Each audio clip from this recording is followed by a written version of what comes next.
ಬೆಳೆಯುವ ಸಿರಿ ಮೊಳಕೆಯಲ್ಲಿ ಎನ್ನುವ ಮಾತಿನಂತೆ ಸಣ್ಣ ವಯಸ್ಸಿನಲ್ಲಿಯೇ ಮಕ್ಕಳಿಗೆ ಯೋಗ್ಯವಾದ ಆಹಾರ ಕ್ರಮವನ್ನ ಮೈಗೂಡಿಸಿಕೊಳ್ಳಬೇಕು. ಅದಲ್ಲದೆ ಹದಿಹರೆಯಕ್ಕೆ ತಲುಪಿದ ಮಕ್ಕಳಿಗೂ ಕೂಡ ಪೌಷ್ಟಿಕಾಂಶಯುಕ್ತವಾದಂತಹ ಆಹಾರವನ್ನ ನೀಡೋದ್ರಿಂದ ಅಪೌಷ್ಟಿಕತೆ ಕಾಡೋದಿಲ್ಲ ಅಂತ ವೈದ್ಯರು, ಅದರಲ್ಲೂ ICMR ಭಾರತೀಯರಿಗೆ ಪರಿಷ್ಕೃತ ಆಹಾರ ಮಾರ್ಗಸೂಚಿಯಲ್ಲಿ ತಿಳಿಸಿದೆ. ಹಾಗಿದ್ರೆ ತಜ್ಞರ ಪ್ರಕಾರ ಮಕ್ಕಳು ಹದಿಹರೆಯದವರ ಆಹಾರ ಪದ್ಧತಿ ಹೇಗಿರಬೇಕು ತೋರಿಸ್ತೀವಿ ನೋಡಿ. ಮಕ್ಕಳು ಹದಿಹರೆಯದವರ ಆಹಾರ ಪದ್ಧತಿ ಹೇಗಿರಬೇಕು? 2 ವರ್ಷಕ್ಕಿಂತ ಮೇಲ್ಪಟ್ಟ ಮಕ್ಕಳಿಗೆ ಮತ್ತು ಹದಿಹರೆಯದವರಿಗೆ ನೀಡುವಂತಹ ಸಮತೋಲಿತ ಆಹಾರವು ಅತ್ಯುತ್ತಮ ಬೆಳವಣಿಗೆಗೆ ಸಹಾಯ ಮಾಡುವುದಲ್ಲದೆ ರೋಗ ನಿರೋಧಕ ಶಕ್ತಿಯನ್ನು ಹೆಚ್ಚಿಸುತ್ತೆ ಅಂತ national institute of nutrition Hyderabad ಭಾರತೀಯರಿಗೆ ಪರಿಷ್ಕೃತ ಆಹಾರ ಮಾರ್ಗಸೂಚಿಯಲ್ಲಿ ನೀಡಿದ 17 ಸಲಹೆಗಳಲ್ಲಿ ಉಲ್ಲೇಖಿಸಿದೆ. ನವಜಾತ ಶಿಶುವು ಮೊದಲ 2 ತಿಂಗಳುಗಳಲ್ಲಿ ದಿನಕ್ಕೆ ಸುಮಾರು 28 ಗ್ರಾಂನಷ್ಟು ವೇಗವಾಗಿ ಬೆಳೆಯುತ್ತದೆ. ಹೀಗಾಗಿ ಬೆಳೆಯುವ ಮಗುವಿಗೆ ಸರಿಯಾದ ಪೌಷ್ಟಿಕಾಂಶಯುಕ್ತ ಆಹಾರವನ್ನು ನೀಡೋದು ಅಗತ್ಯ. ಅದಲ್ಲದೆ ಹದಿಹರೆಯದ ಅವಧಿಯಲ್ಲಿ, ಅದರಲ್ಲೂ 10 ರಿಂದ 19 ವರ್ಷಗಳ ಅವಧಿಯಲ್ಲಿ ಎತ್ತರ, ತೂಕದಲ್ಲಿ ತ್ವರಿತ ಹೆಚ್ಚಳ, ಹಾರ್ಮೋನುಗಳ ಬದಲಾವಣೆಗಳು, ಲೈಂಗಿಕ ಪಕ್ವತೆ ಮತ್ತು ಭಾವನೆಗಳಲ್ಲಿ ವ್ಯಾಪಕವಾದ ಬದಲಾವಣೆಗಳಾಗ್ತವೆ. ಹದಿಹರೆಯದ ಹುಡುಗಿಯರ ಪೌಷ್ಟಿಕಾಂಶದ ಆರೈಕೆಯು ಭವಿಷ್ಯದಲ್ಲಿ ತಾಯ್ತನದ ತಯಾರಿಗೆ ಅಗತ್ಯವಾಗಿ ಬೇಕಾಗುತ್ತೆ. ಹೀಗಾಗಿ ಈ ದೇಹದ ತೂಕಕ್ಕೆ ಹೆಚ್ಚಿನ ಪೋಷಕಾಂಶಗಳು ಬೇಕಾಗ್ತವೆ. ಮಕ್ಕಳು ಹಾಗೂ ಹದಿಹರೆಯದವರ ಬೆಳವಣಿಗೆಗೆ ಯಾವ ರೀತಿಯ ಆಹಾರಗಳು ಸೂಕ್ತ ಅಂದ್ರೆ, ಬೆಳೆಯುತ್ತಿರುವ ಮಕ್ಕಳು ಮತ್ತು ಹದಿಹರೆಯದವರಿಗೆ ಹೆಚ್ಚಿನ ಕ್ಯಾಲ್ಸಿಯಂ ಅಗತ್ಯವಿರುತ್ತೆ.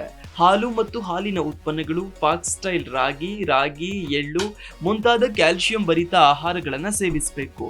ಪ್ರೋಟೀನ್, ವಿಟಮಿನ್ ಮತ್ತು ಖನಿಜಗಳಿಂದ ಸಮೃದ್ಧವಾಗಿರುವ ಬೇಳೆಕಾಳುಗಳು, ಬೀಜಗಳು, ಎಣ್ಣೆ, ತುಪ್ಪ, ಹಾಲು, ಮೊಟ್ಟೆ, ಸೊಪ್ಪು, ಹಸಿರು ತರಕಾರಿಗಳು, ಸ್ಥಳೀಯವಾಗಿ ಲಭ್ಯವಿರುವ ಋತುಮಾನದ ಹಣ್ಣುಗಳು ಸೇರಿದಂತೆ ದೈನಂದಿನ ಆಹಾರದಲ್ಲಿ ಇಂತಹ ಆಹಾರಗಳನ್ನು ಸೇರಿಸಬೇಕು ಅಂತ ICMR ಶಿಫಾರಸು ಮಾಡಿದೆ.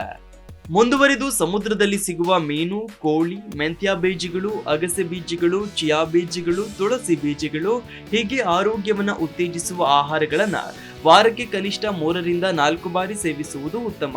ಬೆಳಗಿನ ಉಪಹಾರ, ಮಧ್ಯಾಹ್ನದ ಊಟ ಹಾಗೂ ರಾತ್ರಿಯ ಊಟವನ್ನ ಸರಿಯಾದ ಸಮಯಕ್ಕೆ ಮಾಡಬೇಕು ಅಂತಲೂ ಮಾರ್ಗಸೂಚಿಯಲ್ಲಿ ತಿಳಿಸಲಾಗಿದೆ. ಇನ್ನು ಕೆಲವು ಆಹಾರಗಳ ಸೇವನೆಯಿಂದ ದೂರ ಇರಿ ಅಂತಲೂ ICMR ಸೂಚನೆ ನೀಡಿದೆ.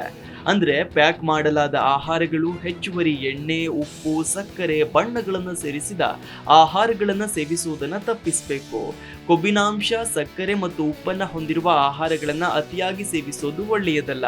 ಹದಿಹರೆಯವು ಅನಾರೋಗ್ಯಕರ ಜಂಕ್ ಫುಡ್ಗಳ ಸೇವನೆ, ಧೂಮಪಾನ, ತಂಬಾಕು ಜಗಿಯುವುದು ಅಥವಾ ಮದ್ಯಪಾನದಂತಹ ಹಾನಿಕಾರಕ ಅಭ್ಯಾಸಗಳನ್ನು ಮೈಗೂಡಿಸಿಕೊಳ್ಳುವ ಹಂತವಾಗಿದ್ದು, ಈ ಅನಾರೋಗ್ಯಕರ ಅಭ್ಯಾಸಗಳನ್ನು ದೂರವಿಡಬೇಕು.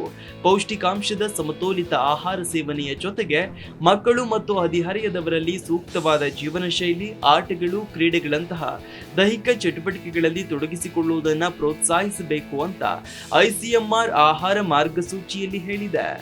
ಇನ್ನು ಮಕ್ಕಳಲ್ಲಿ ಕಾಡುವ ಸೋಂಕುಗಳು ಅಪೌಷ್ಟಿಕತೆಗೆ ಹೇಗೆ ಕಾರಣವಾಗ್ತವೆ ಅಂತ ನೋಡೋದಾದ್ರೆ, ಮಕ್ಕಳಲ್ಲಿ ಕಾಡುವ ಸೋಂಕುಗಳಾದ ಅತಿಸಾರ, ನ್ಯೂಮೋನಿಯಾ ಮತ್ತು ಅನಾರೋಗ್ಯದ ಸಮಯದಲ್ಲಿ ಮತ್ತು ಅನಾರೋಗ್ಯದ ನಂತರದ ಪೌಷ್ಟಿಕಾಂಶದ ಕೊರತೆಯು ಅಪೌಷ್ಟಿಕತೆಯನ್ನ ಉಂಟು ಮಾಡುತ್ತೆ. ಸೋಂಕಿನ ಅವಧಿಯಲ್ಲಿ ಹಸಿವು ಕಡಿಮೆಯಾಗುವುದರಿಂದ ಮಕ್ಕಳು ಕಡಿಮೆ ತಿಂತಾರೆ. ಹೀಗಾಗಿ ಅನಾರೋಗ್ಯದಿಂದ ಚೇತರಿಸಿಕೊಂಡ ನಂತರದಲ್ಲಿ ಪೌಷ್ಟಿಕಾಂಶದ ಕೊರತೆಯನ್ನು ತಡೆಗಟ್ಟಲು ಮಗುವಿಗೆ ಹೆಚ್ಚಿನ ಪೌಷ್ಟಿಕಾಂಶಯುಕ್ತ ಆಹಾರವನ್ನ ನೀಡಬೇಕಾಗತ್ತೆ ಅಂತ ಹೇಳಲಾಗಿದೆ. ಅನಾರೋಗ್ಯದ ಸಮಯದಲ್ಲಿ ಹಾಗೂ ಚೇತರಿಸಿಕೊಳ್ಳುವ ಹಂತದಲ್ಲಿ ಹಾಲು, ತರಕಾರಿಗಳು, ಹಣ್ಣುಗಳು ಹಾಗೂ ದ್ವಿದಳ ಧಾನ್ಯಗಳನ್ನು ಆಹಾರದಲ್ಲಿ ಸೇರಿಸೋದು ಒಳ್ಳೆಯದು.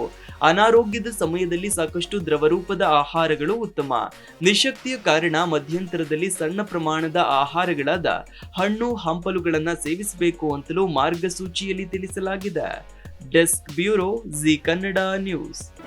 ಜಿ ಕನ್ನಡ ನ್ಯೂಸ್ ಈಗ ನಿಮ್ಮ ಮನೆಯಲ್ಲೇ ನೋಡಿ. ಎಲ್ಲ ಕೇಬಲ್ಗಳಲ್ಲಿ ಈಗ ಲಭ್ಯ. Sun direct 292, Jio TV 1334, U digital 162, city cable 51, GTPL 17, Abhishek cables 821, rock line telecommunication 51, Shri Basaveshwara number 60, Vinayaka digital number 53, in digital number 896ರಲ್ಲಿ ನಿಮ್ಮಿಸ್ತದ ಜಿ ಕನ್ನಡ ನ್ಯೂಸ್ ನೋಡಿ ಆನಂದಿಸಿ.